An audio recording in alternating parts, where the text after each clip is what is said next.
Riverside Marine and Cycle, Miles City, Montana. We've got a 2019 John Deere Gator 835M. Has a upper front brush guard.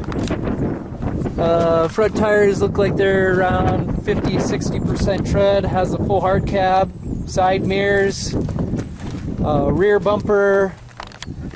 Rear tires look like they're probably closer to like 60-70% tread.